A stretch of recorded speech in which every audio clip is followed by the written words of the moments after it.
പ്രതിപക്ഷ നേതാവ് പിണറായി വിജയന്റെ വീടുകളിൽ ഇ ഡി റെയ്ഡ് പുരോഗമിക്കുകയാണ്. റെയ്ഡ് ഇപ്പോൾ 3-ാം മണിക്കൂറിലേക്ക് കടക്കുന്നു എന്നാണ് ഏറ്റവും പുതിയ വിവരം. CMRL എക്സാലോജി കേസുമായി ബന്ധപ്പെട്ടാണ് നടപടി ഉണ്ടാകുന്നത്. 12 ഇടങ്ങളിൽ ഇതടക്കം പരിശോധനയുണ്ട്. ഈ റെയ്ഡ് നടക്കുന്ന തിരുവനന്തപുരം ബേക്കറി ജംഗ്ഷനിലെ വാടക വീട്ടിൽ മുൻ മുഖ്യമന്ത്രി പിണറായി വിജയനും മകൾ വീണ വിജയനും ഉണ്ട് എന്നാണ് മനസ്സിലാക്കേണ്ടത്. ഇപ്പോൾ 3-ാമത്തെ മണിക്കൂർ രാവിലെ 6 മണിക്കാണ് റെയ്ഡ് നടപടികൾ ആരംഭിച്ചത്. ആരെയും അറിയിക്കാതെ അതീവ രഹസ്യമായി റെയ്ഡ് തുടങ്ങുകയായിരുന്നു. VV അരുൺ, ഡാനി പോൾ എന്നിവർ ഏറ്റവും പുതിയ വിവരങ്ങളുമായി ചേരും. ആദ്യം അരുണിലേക്ക്. അരുണ്, 3-ാം മണിക്കൂറിലേക്ക് റെയ്ഡ് പുരോഗമിക്കുകയാണ്. നമുക്ക് കേന്ദ്ര സേനാ ജീവനക്കാരെ ദൃശ്യങ്ങളിൽ കാണാം. എത്ര ഉദ്യോഗസ്ഥർ അകത്തുണ്ട്?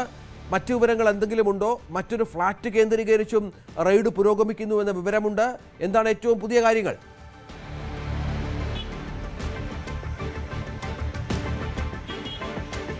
രഞ്ജിത്ത്, മുൻ മുഖ്യമന്ത്രി കേരളത്തിന്റെ പ്രതിപക്ഷ പിണറായി വിജയന്റെ വസതിയിൽ അദ്ദേഹത്തിന്റെ മകൾക്കെതിരെയുള്ള അന്വേഷണമാണ് ഇപ്പോൾ നടക്കുന്നത്. ഇതിൽ ഏറ്റവും പ്രധാനപ്പെട്ട കാര്യം വീണ വിജയനുമായി ബന്ധപ്പെട്ട 12 കേന്ദ്രങ്ങളിൽ പരിശോധന നടക്കുകയാണ്. ഈ ബേക്കറി ജംഗ്ഷനിലെ വസതിയിലാണ് വീണ വിജയൻ ഉള്ളത്. ഏതാണ്ട് 2 ആഴ്ച മുമ്പാണ് പിണറായി വിജയൻ ഇവിടേക്ക് മുഖ്യമന്ത്രി സ്ഥാനം ഒഴിഞ്ഞ ശേഷം താമസം മാറിയത്. ആ വീട്ടാണ് ഏറ്റവും പ്രധാനപ്പെട്ട റെയ്ഡ് കേന്ദ്രം. മറ്റത് അദ്ദേഹത്തിന്റെ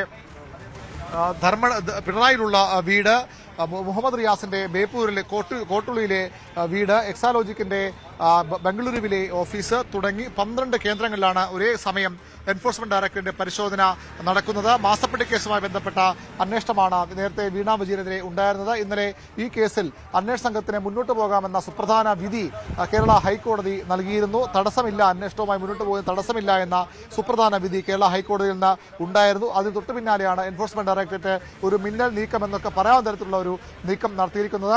രാവിലെ 6:30 കൂടിയാണ് അന്വേഷണ സംഘം ഇവിടെ എത്തുന്നത്. ആ സമയത്ത് പിണറായി വിജയൻ വീട്ടിലുണ്ടായിരുന്നു. അദ്ദേഹത്തിന്റെ മകളും അദ്ദേഹത്തിന്റെ ഭാര്യയും മറ്റു കുടുംബാംഗങ്ങളും അവിടെ ഉണ്ടായിരുന്നു. മുഹമ്മദ് റിയാസ് ഈ വീട്ടിൽ ഇല്ല എന്നാണ് നമുക്ക് ലഭിക്കുന്ന വിശ്വസനീയമായ വിവരം.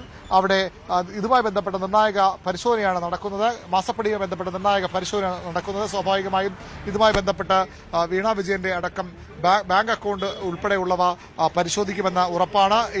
ഏത് സാഹചര്യത്തിലാണ് 1.72 കോടി രൂപ വീണ വിജയന് CMRL നൽകിയത്, എന്ത് സേവനം നൽകിയതിനാണ്, ചെയ്യാത്ത സേവനത്തിന് പ്രതിഫലം നൽകിയെന്ന ആരോപണമാണ് വീണ വിജയനെതിരെ ഉള്ളത്. പ്രതിഫലം കൈപ്പറ്റിയെന്ന ആരോപണമാണ് വീണ വിജയനെതിരെ ഉള്ളത്. അങ്ങനെ വീണ വിജയനെ